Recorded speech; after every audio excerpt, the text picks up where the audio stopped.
মসজিদ পবিত্র, সংসদ পবিত্র থাকা লাগবে না?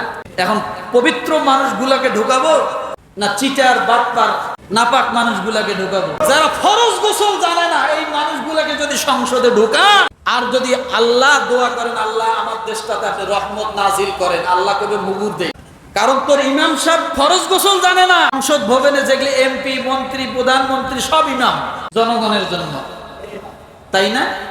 ওই ইমাম সাহেব যদি ফরজ গোসল না জানেন, আপনি যদি আল্লাহর রহমতের দোয়া করেন দেশে, কাজ হবে?